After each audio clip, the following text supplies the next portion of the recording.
Les choses doivent être de cette façon-là. C'est quelqu'un qui a de l'avenir, et celui qui a de l'avenir, on essaie de l'étouffer. Hier, après les concertations nationales, plutôt après les choses, la victoire de FARDC sur le M23, mais il y a un membre de l'UNC qui a félicité non seulement le FARDC, mais par ricochet, les choses, l'autorité, sinon le commandant suprême des forces armées. Vous savez qu'il y avait eu sanction à l'UNC? Ah, ce qui est normal. Ce qui est normal. Déontologie et idéologie. Il n'y a pas, ce n'est pas une question de déontologie. Ce qui est vrai, c'est qu'on doit faire un effort pour faire un distinguo entre des questions d'État qui n'appellent pas des clivages politiques et des questions qui peuvent appeler des clivages politiques. Voilà. Fumutoto. Alors, Billy Kambale prépare sa réponse. Fumutoto. Je voudrais préciser ici des choses. Monsieur Billy, la loi portant statut de l'opposition a été promulguée avant que Vital Kamerhe ne devienne opposant, par conséquent avant la création de l'INC. Ça, c'était un défi en face. Vous n'avez aucune preuve contre ça. Ça, d'accord. Donc, vous mais ne pouvez aucun pas dire... opposant ne s'est arrogé les droits ni le courage de les faire appliquer. C'est ça le problème. Donnez-moi la parole. Il y a des choses à préciser. Moi, j'ai créé la troisième fois, pas pour féliciter une opposition et un régime au Congo. Tous, nous avons échoué de l'opposition que de la majorité. Ceux qui sont à l'opposition aujourd'hui, à 80% sont les voleurs d'hier. Et ceux qui sont au régime aujourd'hui sont les opposants d'hier. C'est trop fort. Ils étaient acteurs politiques. Sont les détourneurs, si je peux enlever les mots voleurs. On ne peut pas les prouver. Parce que si, on peut prouver. Je peux prouver sans débat, parce que s'il y avait la bonne gouvernance, le pays serait déjà émergent. Or, jusqu'à présent, le pays n'est pas émergent. La responsabilité, c'est entre les gens qui ont gouverné et même vers la société civile et nous tous finalement. Ça, d'accord. Monsieur Billy Kambale, vous ne pouvez pas défendre ce qui a existé avant votre naissance. Donc, l'INC ne pouvait pas défendre la promotion du statut de la loi portant statut de l'opposition. Mais ils sont de l'opposition. Parce qu'ils sont nés après l'existence de cette loi. Ça, c'est un. Deux, vous dites que vous êtes légaliste. Je vous rappelle les articles de la loi portant statut de l'opposition. Article 2, point 18, dit ceci. L'opposition a pour mission de critiquer les actions du gouvernement et de formuler des contre-propositions. Mais Billy, ne vous limitez pas là-bas. Je peux vous donner l'article 3 qui définit l'opposition comme tout parti ou regroupement qui ne participe pas ou ne soutient pas la rapidement, faut monter.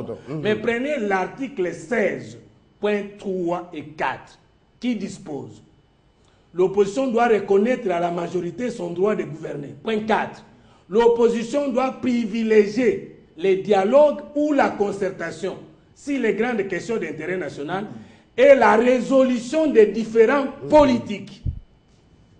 Est-ce qu'il n'y a pas eu de problème au pays? Billy, nous disons oui. Et comment on pouvait trouver solution à ces problèmes? Entre autres, le dialogue ou la concertation qui figure dans la loi portant statut de l'opposition. Le 1er juillet 2013, à ce passe, aucun opposant n'a refusé l'appel du chef de l'État aux concertations nationales. Ça, je vous défie. Aucun opposant. Mais nous avons formulé des avis, des contre-propositions. Entre autres, nous ne voulions pas que les dialogues, les concertations soient tenues en 3 villes. Bandundu, province orientale et Kinshasa. Le dialogue à Kinshasa. Nous voulions un comité technique et élargir la liste de la représentation de l'opposition. Pour preuve, avec Vital Kamerhe, nous sommes retrouvés après cette éducation comme des espaces au conclave de l'opposition. Il y avait 8 intervenants. Moi, j'étais parmi les 8. Le premier intervenant, c'était Vital Kamerhe. Moi, j'étais le 5e ou le 6e. Les preuves sont là, les populations congolaises sont là. Nous connaissons la raison politique qui a fait que le président de l'INC ne se retrouve pas aux consultations nationales. C'est parce qu'il a voulu récupérer le leadership de l'opposition alors que nous ne l'acceptons pas encore comme opposant. Et là, je peux démontrer parce que nous étions dans une réunion avec les cas de l'INC. Billy n'était pas là, à l'hôtel royal de Kassavou, de 13h à 18h. D'accord, D'accord, Fumutoto, rapidement. Je termine par là. Le gouvernement de cohésion nationale peut être un non-événement si les personnes qui seront désignées ne seront pas capables de résoudre les problèmes du Congolais. Mais si ce gouvernement peut résoudre les problèmes du Congolais, il ne peut pas être non-événement. Et pourquoi ceux qui sont là n'arrivent pas à résoudre selon vos propres... C'est ça la question. Et maintenant, posez la question à Billy. Il cherche les dialogues avec qui? Joseph Kabila, finalement avec la majorité. Et à l'issue de ces dialogues, il n'y aura pas un compromis politique. Et ce compromis politique sera appelé comment? C'est ça la question. Nous ne sommes pas ici venus faire la politique du populisme. Il faut que nous puissions associer notre population à comprendre les questions d'État. En 30 secondes, la démission de Bitakura à la tête du groupe parlementaire, quelle lecture vous faites? En tant que politologue, il faut bien lire la politique de l'INC. Lorsque Vital Kamerhe a contesté le PPRD, il n'est pas sorti aussitôt du PPRD. Il a attendu la fin de la législature. Qu'est-ce qu'il tirait? Deuxième élément. Tout en étant avec les autres dans le Sauvo le Congo, en contestant Malouman, l'INC a envoyé ces gens à la CENI. Vous voulez voir seulement que l'INC est déstabilisé, mais politiquement, l'INC elle-même peut s'éclater pour introduire ces gens au gouvernement et tirer gain de cause. Nous sommes en politique. Voilà, Billy Kambale, vous allez prendre Mon la cher parole. Abdi, j'ai la parole. J'ai tellement été savouré sur ce plateau que je crois que les téléspectateurs sont en train de nous regarder et je vais être sincère avec les téléspectateurs. La première des choses, je voudrais d'abord dire à nos amis qui sont à la maison que l'UNC va bien. Tout ce scénario que vous voyez monter, c'est en fait une cabale, une machination qui vient des officines.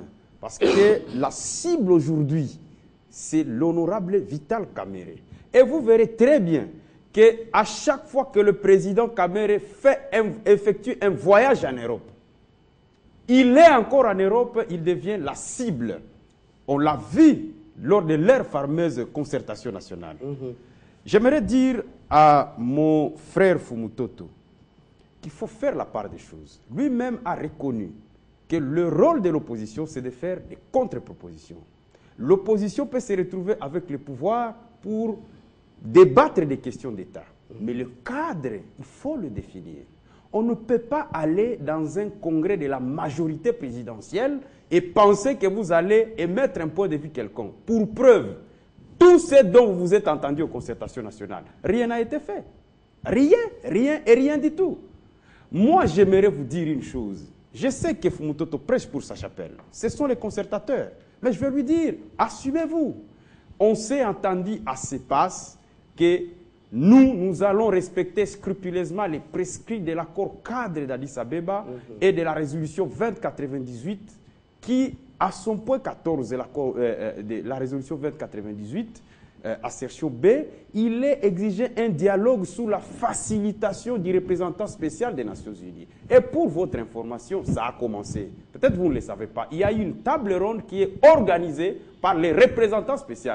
Parce que vous ne voulez pas comprendre une chose. En fait, même la communauté internationale vous considère, vous tous, comme membres de la mouvance présidentielle. La vraie opposition est celle qui n'a pas pris part.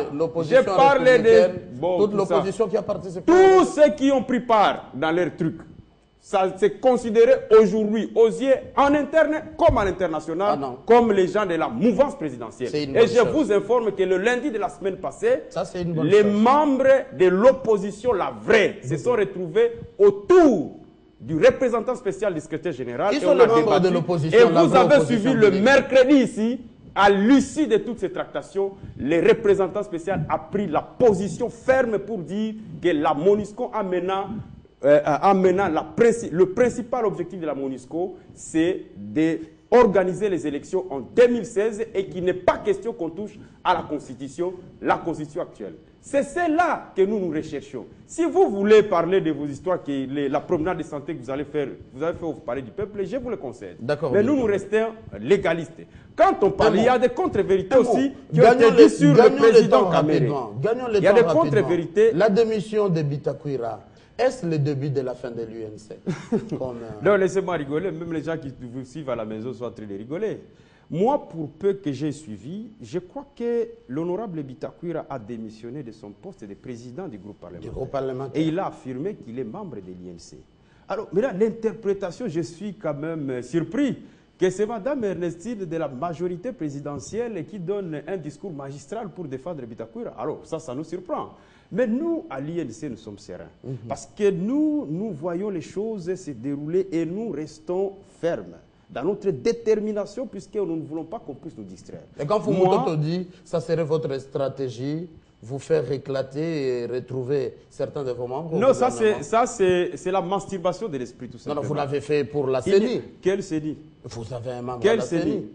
non, je vous ai dit ceci. Avant qu'on ne conteste Malou Malou, il y avait déjà désignation des membres de la CENI, oui ou non? Mais il fallait les retirer. Lorsqu'on était en train de constituer les bureaux de la CENI, on a consulté les composantes représentatives au niveau de l'Assemblée nationale. C'est à ce moment que M. Gustave Omba est parti là-bas. Mais à partir du moment où il est membre de la CENI, avez-vous appris que l'INC a dit que si Malou Malou tombe, Gustave Omba va rester là-bas? Non, si Malou Malou tombe, Omba aussi tombe. Notre combat, c'est que tous puissent tomber. Il faut que ça soit clair. Donc, il ne faut pas que l'on puisse déranger la quiétude du peuple congolais pour inventer des théories. Oh non, c'est la stratégie. Il n'y a pas de stratégie. Quiconque sera membre du gouvernement de M. Kabila sera exclu de l'INC. Il faut que cela soit clair comme de l'eau claire dans un verre clair. En plus de cela, il ne faut pas que les gens commencent à dire n'importe quoi sur l'Union pour la nation congolaise. Je crois que nos positions sont claires et nous les assumons. Si pour discuter avec Kabila, nous n'avons pas besoin d'intermédiaires, nous le ferons. Mais ici, nous disons que pour nous, il n'est pas question que l'on puisse nous amener dans des schémas où les gens se masturbent l'esprit et commencent à manipuler l'opinion. Ça ne passera pas. Alors, nous, l'Union pour la nation congolaise, je reprécise encore pour le cas Bitakwira, il a démissionné comme président du groupe parlementaire. Il a dit qu'il restait membre de l'UNC. Tout ce que j'attends ici sur l'école du parti est qu'on soit... Ah, Maman Restine semble connaître l'UNC mieux que moi. Je suis surpris quand même que ça vienne de la majorité. Mais je dis tout simplement que les gens soient calmes. Les gens qui nous suivent à la maison sont des grands messieurs. Quand ils vous suivent, ils savent interpréter vos propos. Mais c'est aussi, et j'aimerais préciser, que ce que Bitakwira a posé comme acte, c'est quand même un acte d'un grand homme. Quand vous sentez que peut-être il y a des responsabilités auxquelles vous n'arrivez pas, les hommes passent, mais les institutions restent. Et quand il dit qu'il reste membre de l'INC, mais c'est quand même preuve de courage. Il dit que je laisse le groupe évoluer et je serai prêt à répondre aux appels. Mais l'interprétation que fait Mme Ernestine, c'est ce qui surprend même les téléspectateurs à la maison. Peut-être il y a des choses que vous lecture au niveau de la CCI? D'abord, avec cette démission, si on peut évoluer avec les débats, s'il vous plaît. Non, on évolue naturellement, mais ce que je voulais, je demande à M. Bitakwira de mener une action jusqu'au boutiste. Oh, c'est terrible. Non, Billy, vos apaisements, vous savez, on ne peut pas se rappeler de simples règles lorsque nous... On y va. Alors, il doit mener une action jusqu'au boutiste. Il faut tout de suite... en fait, l'aîné Funtot a été élégant. J'ai apprécié parce que, bon, nous avons cette culture, nous, de reconnaître lorsque, par moment, en face de nous, même les gens qui ne partagent pas certaines valeurs avec nous, disent des choses qui sont fondées, objectives. Il faut leur rendre la sensée tout de suite. Fumuto a dit quelque chose de très important. S'agissant de Bitakwira, je dis simplement, il doit en tirer les conséquences de façon jusqu'au bout. Il a rappelé ce que Vital Kamerhe a fait à l'époque, lorsqu'il était contraint à la démission. Parce que même par moment, Kamerhe veut donner l'impression que lui est parti de la majorité. Non. Il a été contraint à la démission. On l'a poussé à la démission. Je vais parler des contraintes, Mathieu. Les mots ont l'air sens, vous savez. Je sais pourquoi je parle des contraintes. Deuxièmement, je voulais aussi préciser que lorsque on dit que Madame Ernestine, cette grande dame, qui constitue pratiquement le modèle de nos sœurs, de nos filles, de demain dans les combats politiques dans ces pays. Excusez-moi, je vais bien le lui dire en face comme ça, que lorsqu'elle parle de l'école du parti de l'INC, c'est Bitakwira qui l'a dit à l'occasion des rendez-vous qu'il a eu avec l'un de vos frères Mathieu, ici à Télé 50. Je ne vais pas rentrer dans les détails. Troisièmement, notre ami Kambale nous dit, Billy Kambale, excusez-moi, nous dit, une fois que Kamerhe est à l'étranger, il y a des attaques. On ne peut pas en vouloir à Vital Kamerhe. Il dérange la majorité présidentielle. Personne ne dérange à personne. Il dérange, on a vu la CCI mener un combat qui serait de la majorité présidentielle, s'arroger les droits, que ce soit UNC, CCI. Non. On a vu ici dans Mathieu, d'abord je vais vous dire, s'il y a un combat à la loyale, dans le cadre démocratique, c'est plus que souhaité. Parce que quand vous lisez la loi à laquelle on faisait allusion tout à l'heure, la loi portant statut de l'opposition, on recommande même ce débat. Parce que là, ça permet à ce grand peuple au cœur d'Afrique de bien comprendre les enjeux. Moi, je vous dis tout simplement que lorsqu'on considère que les concertations étaient une blague, moi je dis non. Lorsqu'on prétend que depuis qu'il y a eu ces concertations, notamment en termes de recommandations, rien n'a été fait. Je regrette.